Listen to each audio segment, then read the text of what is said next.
एक समय की बात है। किसी नगर में एक साहूकार रहता था। उसके घर में धन की कोई कमी नहीं थी, लेकिन उसकी कोई संतान नहीं थी।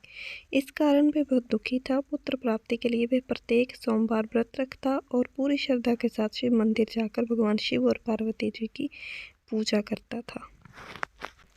उसकी भक्ति देखकर एक दिन माँ पार्वती प्रसन्न हो गई और भगवान शिव से उस साहूकार की मनोकामना पूर्ण करने का आग्रह किया। पार्वती जी की इच्छा सुनकर भगवान शिव ने कहा, हे पार्वती, इस संसार में हर प्राणी को उसके कर्मों का फल मिलता है और जिसके भाग्य में जो हो उसे भोगना ही पड़ता है। लेकिन पार्वती जी ने साहूकार की भक्ति का मान रखने के लिए उसकी मनोकामना पूर्ण करने की इच्छा जताई। माँ पार्वती के आग्रह पर शिव जी ने साहूकार को पुत्र प्राप्ति का वरदान तो दे दिया, लेकिन साथ ही यह भी कहा कि उसके बालक की आयु केवल 12 वर्ष होगी। माता पार्वती और भगवान शिव की बातचीत को साहूकार सुन रहा था। उसे ना तो इस बात की खुशी थी, ना ही दुख। वह पहले की भांति शिव जी की पूजा करता रहा। कुछ समय के बाद साहूकार के घर में एक पुत्र का जन्म हुआ। जब वह बालक 11 वर्ष का हुआ तो उसे पढ़ने के लिए काशी भेज दिया गया।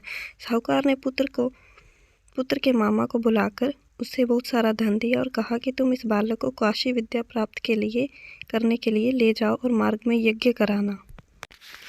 दोनों मामा भांजे इसी तरह यज्ञ करते और ब्राह्मणों को दान दक्षिणा देते काशी की ओर चल पड़े। रात में एक नगर पड़ा। यहाँ नगर के राजा की कन्या का विवाह था, लेकिन जिस राजकुमार से उसका विवाह होने वाला था वह एक आंख से काना था। राजकुमार के पिता ने अपने पुत्र के काना होने की बात को छुपाने के लिए एक चाल सोची। साहूकार के पुत्र को देखकर उसके मन में एक विचार आया। उसने सोचा, क्यों ना इस लड़के को दूल्हा बनाकर राजकुमारी से विवाह के बाद इसको धन देकर विदा कर दूंगा और राजकुमारी को अपने नगर ले जाऊंगा। लड़के को दूल्हे के वस्त्र पहनाकर राजकुमारी से विवाह कर दिया गया, लेकिन साहूकार का पुत्र ईमानदार था। उसे ये बात न्याय संगत नहीं लगी। उसने अवसर पाकर राजकुमारी को चुन्नी के पल्ले पर लिखा कि तुम्हारा विवाह तो मेरे साथ हुआ है, लेकिन जिस राजकुमार के संग तुम्हें भेजा जाएगा वह एक आंख से काना है। मैं तो काशी पढ़ने जा रहा हूँ। जब राजकुमारी ने चुन्नी पर लिखी बातें पढ़ी तो उसने अपने माता पिता को यह बात बताई। राजा ने अपनी पुत्री को विदा नहीं किया, जिससे बारात वापस चली गई। दूसरी ओर साहूकार का लड़का और उसका मामा काशी पहुंचे और वहां जाकर उन्होंने यज्ञ किया। जिस दिन लड़के की आयु 12 साल की हुई उसी दिन यज्ञ रखा गया था। लड़के ने अपने मामा से कहा कि मेरी तबीयत कुछ ठीक नहीं है। मामा ने कहा कि तुम अंदर जाकर सो जाओ। के वरदान अनुसार कुछ ही देर में उस बालक के प्राण निकल गए। मृत भांजे को देख उसके मामा ने विलाप शुरू किया। संयोगवश उसी समय शिवजी और माता पार्वती उधर से जा रहे थे। पार्वती ने भगवान से कहा, स्वामी, मुझे इसके रोने का स्वर सहन नहीं हो रहा। आप इस व्यक्ति को कष्ट को अवश्य दूर करें। जब शिवजी मृत बालक के समीप गए तो वह बोले कि यह उसी साहूकार का पुत्र है जिसे मैंने 12 वर्ष की आयु का वरदान दिया। अब इसकी आयु पूरी हो चुकी है।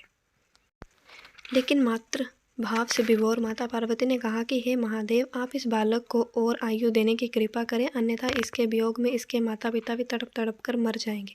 माता पार्वती के आग्रह पर भगवान शिव ने उस लड़के को जीवित होने का वरदान दिया। शिव की कृपा से वह लड़का जीवित हो गया। शिक्षा समाप्त करके लड़का मामा के साथ अपने नगर की ओर चल दिया। दोनों चलते चलते उसी नगर में पहुंचे। यहाँ उसका विवाह हुआ था। उस नगर में भी उन्होंने यज्ञ का आयोजन किया। उस लड़के के ससुर ने उसे पहचान लिया और महल में ले जाकर उसकी खातिरदारी की और अपनी पुत्री को विदा किया। इधर साहूकार और उसकी पत्नी भूखे प्यासे रहकर बेटे की प्रतीक्षा कर रहे थे। उन्होंने प्रण कर रखा था कि यदि उन्हें अपने बेटे की मृत्यु का समाचार मिला तो वह भी प्राण त्याग देंगे, परंतु अपने बेटे को जीवित होने का समाचार पाकर वे बेहद प्रसन्न हुए।